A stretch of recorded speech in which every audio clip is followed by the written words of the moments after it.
ang tatlong biik. May tatlong biik na nagdesisyong maglakbay upang hanapin ang kanilang kapalaran. Napag-usapan ng mga biik na kapag nakakita sila ng maayos na lugar para sa kanila, ay sisimulan na nilang magtayo ng bahay. May pagkatamad ang unang biik, kung kaya't nagtayo siya ng sarili niyang bahay na gawa sa mga dayami. Isang araw, dumating ang isang malaking lobo. Sa isang malakas na pag-ihip lamang ay napatumba nito ang bahay na ginawa ng unang biik.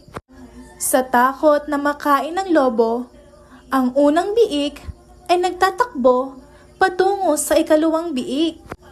Wais naman si pangalawang biik, kaya nagtayo siya ng kanyang bahay na gawa sa kahoy at pawid. Ngunit, nung dumating na naman ang malaking lobo, natulad lamang ang kanyang bahay sa naunang biik.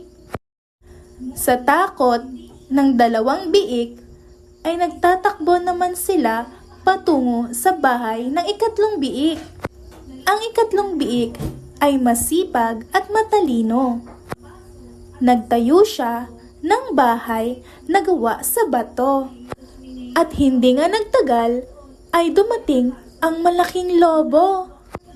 Hinipan nito ng paulit-ulit ang bahay ng ikatlong biik. Ngunit hindi siya nagtagumpay.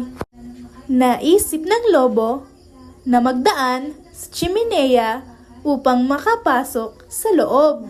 Dahil sa nangyari sa naunang dalawang bahay ng mga biik, naglagay sila ng apoy at nagsalang doon ng mainit na tubig upang sa ganon ay mapasok at masunog ang lobo kung sakali mang dumaan ito sa tsimeneya.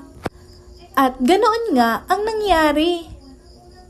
Nagdaan sa tsimeneya ang lobo at doon tuluyang napasok. Nagtatakbo ang lobo sa sakit at hindi na muling nagbalik.